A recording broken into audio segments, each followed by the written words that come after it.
Hello students. आज जो है हम देखेंगे इतिहास का परिचय। कि जो इतिहास विषय आप पढ़ते हैं तो आपके भी मन में क्वेश्चन आता होगा, प्रश्न आते होंगे, विचार आते होंगे कि आखिर हम इतिहास ये पढ़ते क्यों हैं, ये इतिहास का अर्थ क्या होता है, इसकी ज़रूरत क्यों है, इसका महत्व क्या है हमारे जीवन में। तो आज हम इसी विषय पर चर्चा करेंगे कि इतिहास की परिभाषा क्या है, ये इतिहास शब्द आया कैसे, और जो है इतिहास का महत्व क्या है, हमारे जीवन पर इतिहास का क्या महत्व है। तो सबसे पहले इतिहास की एक सरल सी परिभाषा है कि इतिहास व्यक्ति, समाज, देश की महत्वपूर्ण, विशिष्ट एवं सार्वजनिक क्षेत्र की घटनाओं का कालक्रम से लिखा हुआ विवरण है, जो कि तथ्यों पर अर्थात सच्ची घटनाओं का कालक्रमानुसार विवेचन है अर्थात वर्णन है। तो इतिहास के अंतर्गत हम जिस विषय का अध्ययन करते हैं उसमें अब तक की घटित सारी घटनाओं का या उससे संबंध रखने वाली घटनाओं का कालक्रमानुसार वर्णन होता है। अगर हम इसी की बात करें इतिहास की, तो दूसरे शब्दों में हम कह सकते हैं कि इतिहास जो है यह मानव की विशिष्ट घटनाओं का नाम है। अर्थात जो भी घटनाएं मानव के जीवन में घटित हुई हैं, जो प्रमुख घटनाएं, विशिष्ट अर्थात प्रमुख घटनाएं, तो जो प्रमुख घटनाएं मानव के जीवन में घटित हुई हैं वही है इतिहास, उसी को हम कहते हैं इतिहास। या फिर इस तरह से भी हम कह सकते हैं कि प्राचीनता से नवीनता की ओर, अर्थात पुरानी पद्धतियों से, पुराने तरीके को छोड़कर नए की ओर परिवर्तन होना, इसे ही इतिहास कहा जाता है, जो कि मानव जाति से संबंधित सारी घटनाओं का वर्णन होता है, जिसमें मनुष्य ने क्या क्या गलतियां की हैं उन सभी का वर्णन इसमें होता है, और इसी को जो है इतिहास कहा जाता है। अब ये जो इतिहास है, इतिहास शब्द की, जो इतिहास हम पढ़ते हैं, इस शब्द की रचना किस तरह से हुई। तो इतिहास शब्द 3 संस्कृत शब्दों को मिलाकर बना हुआ है, ये जिसे हम बिल्कुल सिंपल से कह जाते हैं इतिहास। तो यह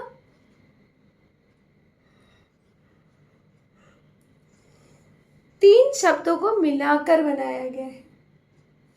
जैसा पहला शब्द है इति, ह धन आ, हो गया इतिहास। अब ये इति अर्थात भूत में,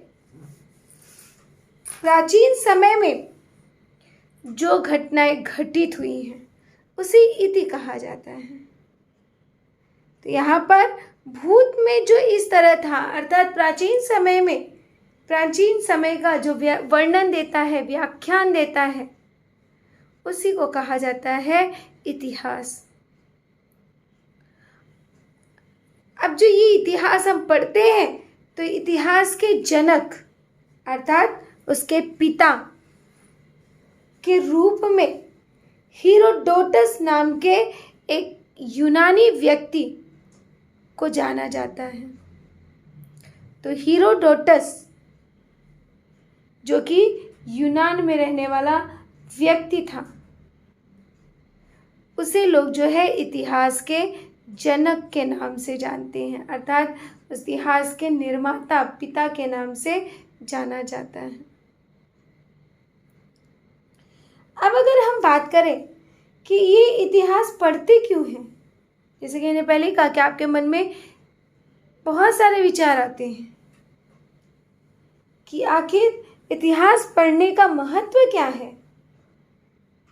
तो ध्यान में रखिए, इतिहास पढ़ने का सबसे बड़ा महत्व यह है कि यह किसी भी समाज या राष्ट्र के भविष्य के निर्माण में सहायक होता है। क्योंकि जब हमें उसकी पूरी हिस्ट्री पता होगी, अर्थात इतिहास पता होगा, तो कोई भी कार्य हो हमारे समक्ष, उसे करना बहुत ही आसान होता है। इतिहास के माध्यम से यह जान पाते हैं कि अतीत में हमने क्या अच्छा या बुरा किया है, और इन अच्छाइयों और बुराइयों से शिक्षा लेकर हम एक बेहतरीन, एक अच्छे भविष्य का निर्माण करते हैं। तो इस तरह से इतिहास जो है वह हमारे जीवन में बहुत ही महत्वपूर्ण है। अब इतिहास पढ़ने का यह भी महत्व है कि सभी छात्रों में अपने राष्ट्र के प्रति, अपने देश के प्रति प्रेम भावना जो है वह उभर कर सामने आती है। छात्रों में समय ज्ञान विकसित करते हुए स्थान का और समय से संबंधित स्थापित करना छात्रों को अच्छी तरह से समझ में आता है। इन सभी ऐतिहासिक परिस्थितियों का सामना करके हमें आगे बढ़ना चाहिए। अब ये तो हमने सिर्फ डिस्कशन किया कि इतिहास किसे कहते हैं, इतिहास शब्द की उत्पत्ति किस तरह से हुई, और इतिहास के जनक के रूप में किसे जाना जाता है। अब जो है हम देखेंगे कि ये जो इतिहास है, जो प्राचीन घटनाओं का वर्णन है, उसमें क्या बताया गया है। जैसे कि आप जानते हो कि इतिहास के साधन आपने 8वीं 9वीं 10वीं कक्षा में पढ़ चुके होंगे। तो हमने प्राचीन और मध्ययुगीन भारत के इतिहास का अध्ययन किया है, और इस वर्ष हम आधुनिक भारत के इतिहास के साधनों का अध्ययन करेंगे।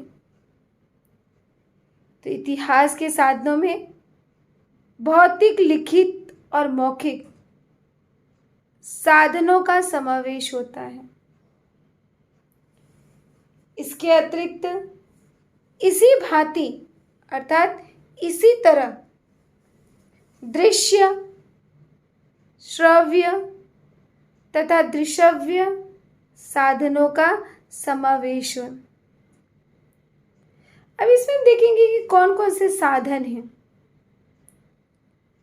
दृश्य श्रव्य साधन अर्थात कि ट्रेन की सुविधा है या नहीं।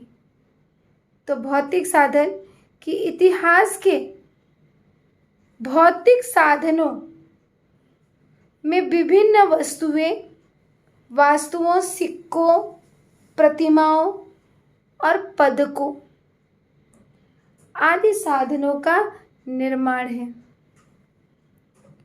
यहाँ पे एक प्रश्न बनता है कि इतिहास के भौतिक साधनों में किसका समावेश किया जाता है।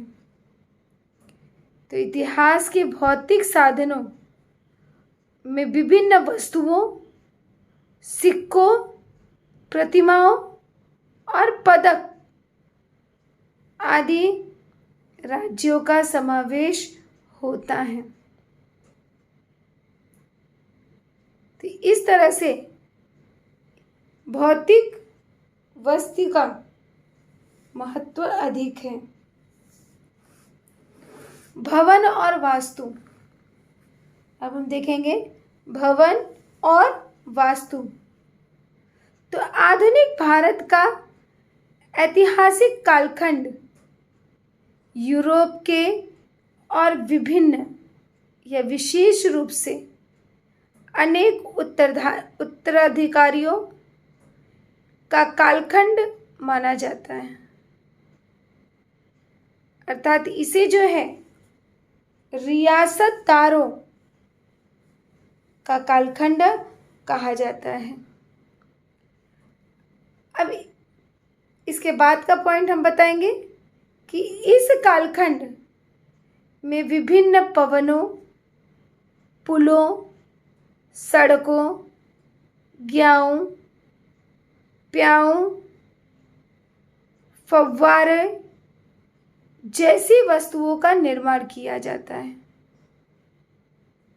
अब इन भवनों में कई सारे प्रशासनिक कार्य, अधिकारीय कार्य, नेताओं तथा क्रांतिकारियों आदि अधिकारियों का समावेश होता है। तो यहाँ पे प्रश्न बनता है कि भवन और वास्तु निर्माण में किन वस्तुओं का समावेश होता है? तो हम उत्तर बता सकते हैं कि प्रशासनिक कार्यालयों, अधिकारियों, नेताओं तथा क्रांतिकारी अधिकारी तथा क्रांतिकारी के आवासों, रियासतदारों के रजवाड़ों और किलों, कारावासों जैसी इमारतों का समावेश यहाँ पर होता है। इन वास्तु में अनेक, ये जो वस्तुएं हैं इसमें अनेक भवन तथा इमारतें, सभी चीज़ें आज भी अच्छी स्थिति में दिखाई देती हैं। अब यह आपके ऊपर निर्भर करता है कि आप किस तरह से अपने आप को तेज करते हो और किस तरह से इतिहास के साधनों को आप संभाल कर रखते हो। इन वस्तुओं में अनेक भवन अथवा इमारतें, ये सभी चीज़ें अच्छी स्थिति में देखने को मिलती हैं। इसके अलावा कुछ वस्तुएं राष्ट्रीय स्मारक के रूप में घोषित की गई हैं। तो कुछ भवनों में संग्रहालय स्थापित किए गए और कुछ को इसी प्रकार से छोड़ दिया गया। तो कुछ स्थानों पर भवन संग्रहालय स्थापित किए गए, और जैसे कि अंडमान की सेल्यूर जेल, उसे आप देख सकते हो कि वहाँ से लोगों को छोड़ दिया गया है। तो जैसे अंडमान की सेल्यूर जेल, ये उसका नाम है। तो यदि हम सभी स्थानों पर जाते हैं, अगर हम कहीं पर भी घूमने जा रहे हैं, तो यदि हम किसी भी वस्तु पर जाते हैं या किसी भी वास्तु स्थानों पर जाते हैं, तो हमें सबसे पहले उस जगह की तत्कालीन इतिहास, स्थापत्य शास्त्र और वास्तु के विषय के आधार पर तत्कालीन निर्णय या आर्थिक संपन्नता के विषय में जानकारी मिलती है। जैसे जैसे अंडमान की सेल्यूर जेल में जाने पर स्वतंत्र वीर सावरकर के क्रांतिकारियों के विषय में मुंबई के मणि भवन अथवा वर्धा के सेवाग्राम आश्रम में आने पर गांधी युग ने इतिहास के बारे में जानकारी दी। तो ये खुद के बारे में कोई जानकारी नहीं देते, बल्कि यहाँ पर जो कालखंड है उनके विषय में हमें जानकारी देते हैं।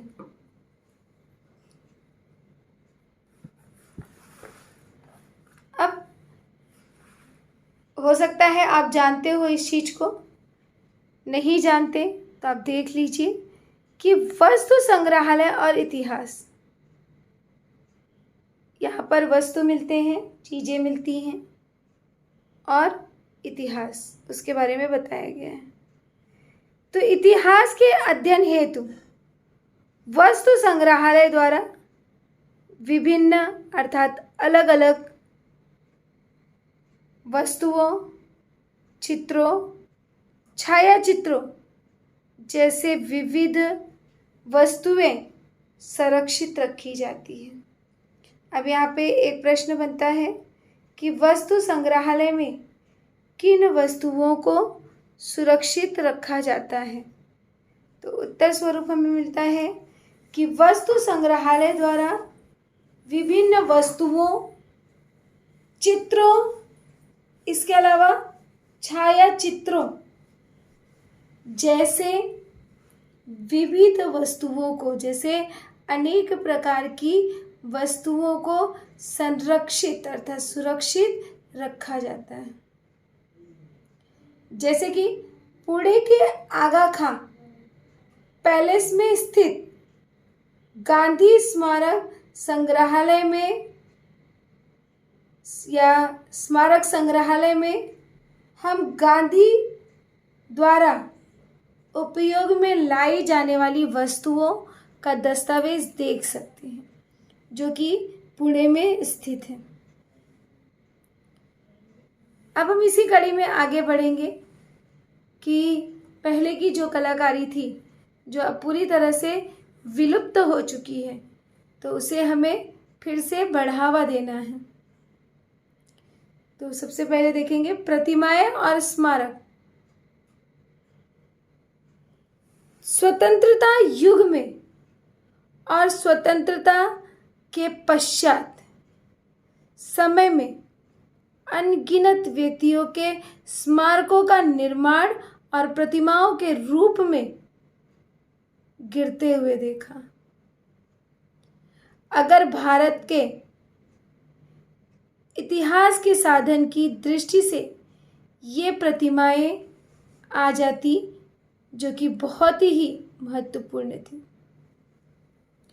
विभिन्न प्रतिमाओं के आधार पर हमें तत्कालीन शासकों और समाज के प्रतिष्ठित व्यक्तियों के विषय में जानकारी प्राप्त होती है।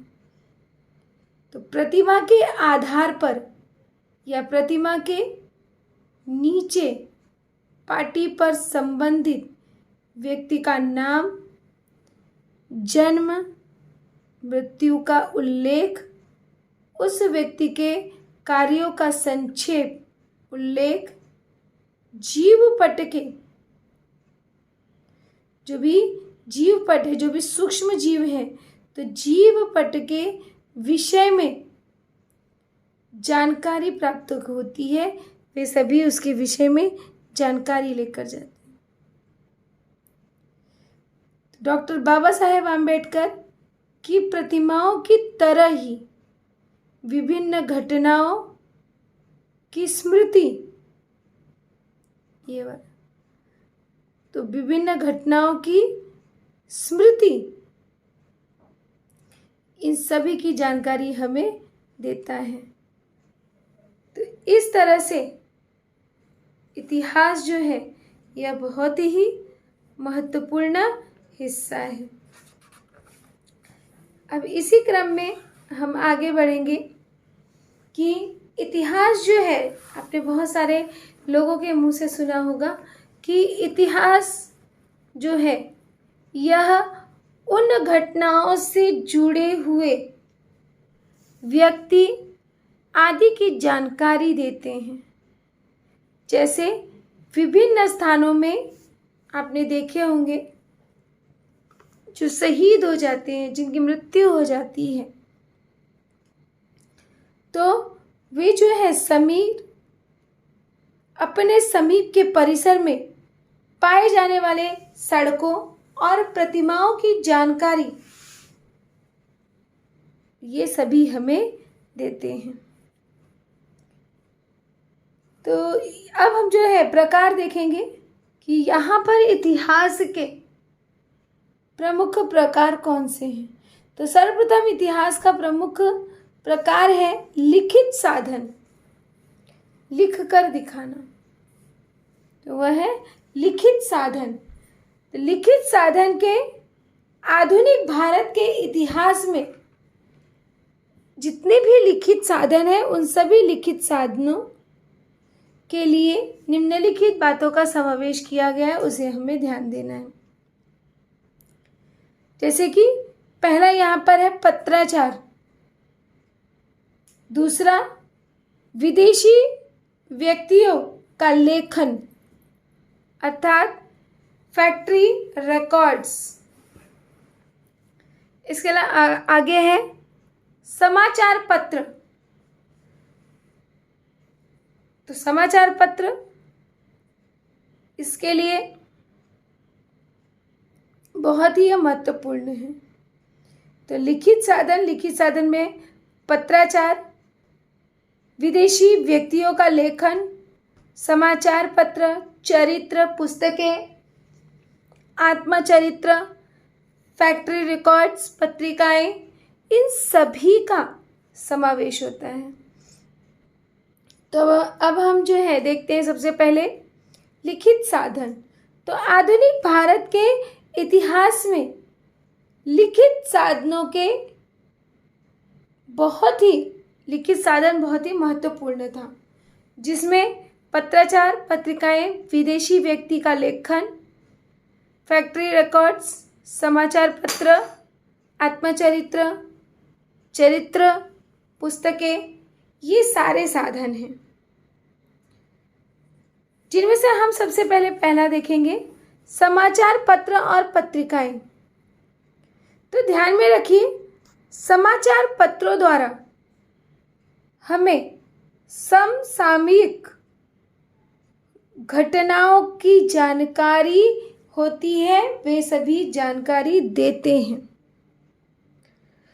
साथ ही समाचार पत्रों में किसी विषय का गहन विश्लेषण, अध्ययन, ये सभी जो है विद्वानों की मत प्रतिक्रियाएं संपादित लेख प्रकाशित करते हैं। हमें तात्कालीन राजनीतिक, सामाजिक, आर्थिक और सांस्कृतिक गतिविधियों की जानकारी होती है।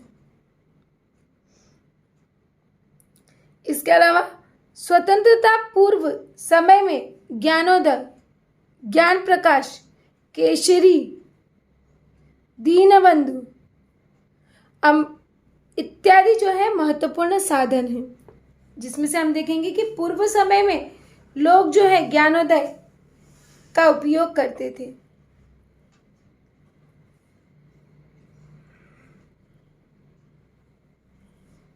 उसके बाद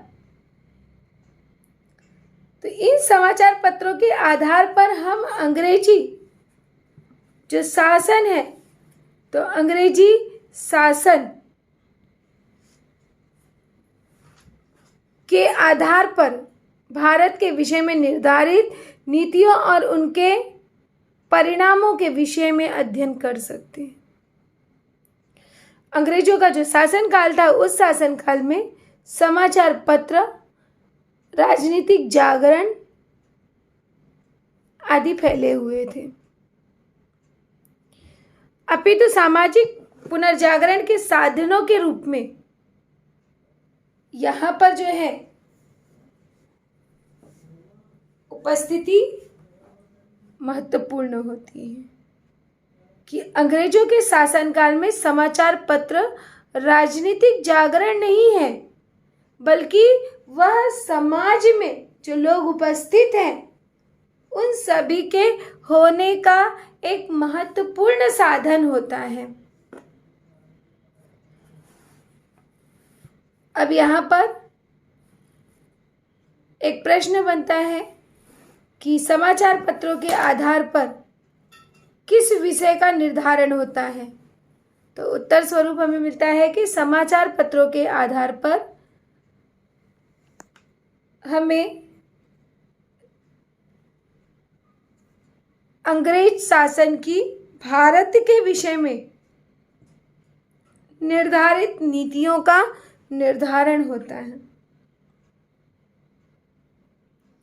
अब यहाँ पे एक प्रश्न और पूछ सकते हैं हम, जैसे समाचार पत्रों का उपयोग क्यों किया जाता है? तो समाचार पत्र जो है आपके घर में कोई ना कोई पढ़ता होगा।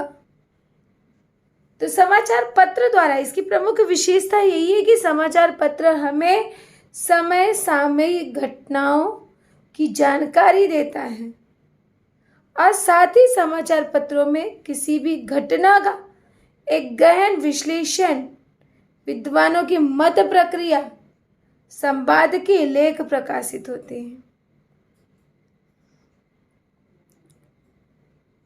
तो इस तरह से इतिहास जो है ये बहुत ही महत्वपूर्ण है। इसमें विष्णु शास्त्री चिपलूनकर ने मासिक पत्रिका, उनकी जो मासिक पत्रिका थी उसका नाम था निबंधमाला। तो निबंधमाला में लोकहित वाली अर्थात गोपाल हरि देशमुख के साप्ताहिक पत्रिका प्रभाकर में लिखे शतप्रत द्वारा विविध सामाजिक और सांस्कृतिक विषयों पर भाष्य किया गया है, अर्थात उन्होंने अपने विचार प्रकट किए। तो यहाँ पर एक प्रश्न बनता है कि साप्ताहिक पत्रिका में लिखे शतप्रत द्वारा विभिन्न सामाजिक और सांस्कृतिक विषयों पर क्या भाष्य करता है? तो यहाँ पर उत्तर स्वरूप मिलता है कि विष्णु शास्त्री चिपलूनकर ने मासिक पत्रिका निबंधमाला में लोकहितवादी उर्फ अर्थात गोपाल हरि देशमुख ने साप्ताहिक पत्रिका अर्थात प्रभाकर में लिखे शतप्रत द्वारा विभिन्न सामाजिक और सांस्कृतिक विचारों पर चर्चा करेंगे।